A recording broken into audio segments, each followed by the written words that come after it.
Rhino Raider, Justin Gardner. I'm from Richmond, Virginia, and I love hacking. That goes way back. So I think I was like 11 or 12, and I was sitting at home, my internet stopped working. I was like, what is going on? And a guy from my church came over, and he typed into the command line, black box, it's typed in these letters, and I was like, and then all of a sudden it worked. And I was like, no way, I gotta figure out how that happened. So I went online, I researched it, and I called him a bunch of times, and I was like, okay, I'm learning this, I'm learning that. And that just kind of started my love for computers. And from there, I gravitated towards programming, and then from programming towards hacking, and that's where I am today. So the primary reason is I think that there's a lot of people that are going to be out there trying to take advantage of vulnerabilities in systems maliciously. And I think that that's not ethical, and I want to try to put a stop to that. Also, the monetary incentive is a great booster for that. It's an amplifier. And so I think that's where HackerOne's really hit a sweet spot, is you've got something that feels morally right, and then that is highly monetarily incentivized. So that's why I hack.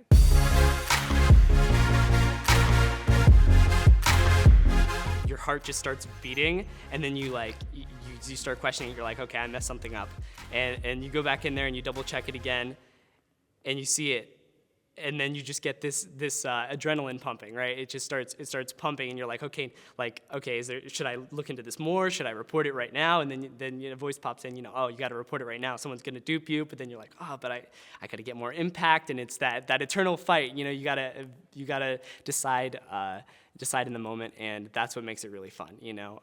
Finding the vuln, getting the adrenaline rush, and knowing you're contributing to the greater cause of security across the internet. To me, a hacker means someone who's curious and who has the ambition enough to go after a solution and approach it from different directions. That can be in any phase of life. It doesn't have to be technology. And I think that sort of mentality is really based in curiosity and then the ambition to go get it.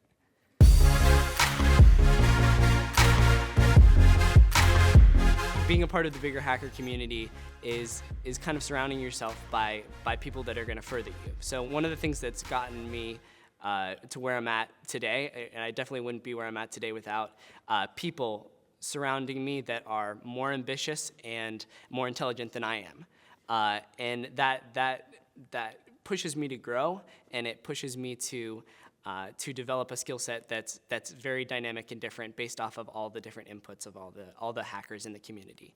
That ambition and that curiosity, you feed off of that when you're around other hackers, and so that's what's the great thing about the hacker community.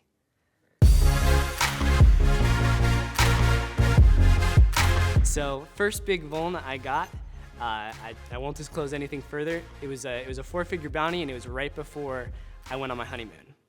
And so there was a lot more financial freedom on that honeymoon than I would have had HackerOne not come in clutch right then. So that's definitely, without a doubt, my favorite purchase with bounty money.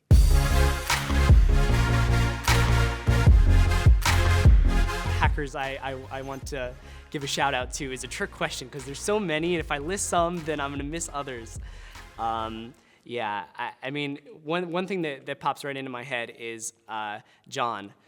John at HackerOne really pulled me in a while back. Pete Jaworski's book is just like phenomenal. You got Namsek, who's just really out there to help people. Like, he will aggressively find you and help you. What do you got? Show me right now. I will help with that. It's amazing. Just from a technical perspective, File Descriptor is the bomb. All of his stuff is just magic. I swear. And then from a motivation perspective, just working with Mr. Tux Racer, SM Security, and Corbinik has been really awesome, because we're all kind of coming into this at the same time and ranking, and it's a great feeling to be a part of that group of people. So shout out to those people.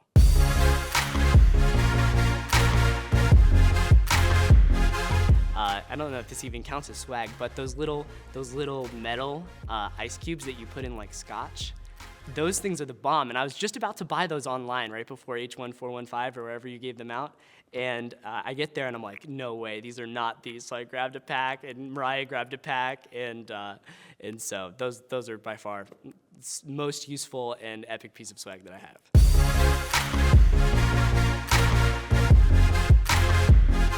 I hack on HackerOne because of the community. There's a really great group here at HackerOne that really fosters being able to engage with one another and collaborate on the platform using the collaboration features.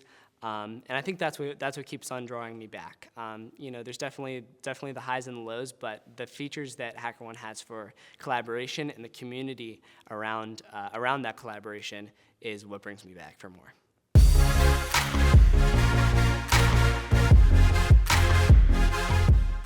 I just spent a good amount of time today at Roots at DEF CON, which is a place for young kids at DEF CON, right? I was teaching them how to do like a little pen testing example. So much fun, man, to see the light in those kids' eyes at that. It's amazing. You've got to foster the love of it, because you're gonna hit those dead ends where you're like, yeah, I got to the end of this and it's just not exploitable, and you're gonna burn out on that. And you're gonna have to try again to get back up on that horse and then find that vuln that gets you back running again. You've got two parts of hacking. You've got the self-motivation side, which I feel like is highly intrinsic, is gonna be the staying motivated to keep on hacking and to keep on going at vulnerabilities even when you run into those dead ends. But on the other side, you've got the technical side of it, which is a lot of hard work, which is a lot of looking at the computer when your eyes don't want to do it anymore, and reading API documentation until you feel like you could breathe it, and that's sort of, those two things combined make for a really hard dynamic, because you get tired and you get burnt out, and the last thing you want to do is read more technical documentation. But those two things will push you a lot further in the industry if you stay motivated and you go at the hard stuff. So.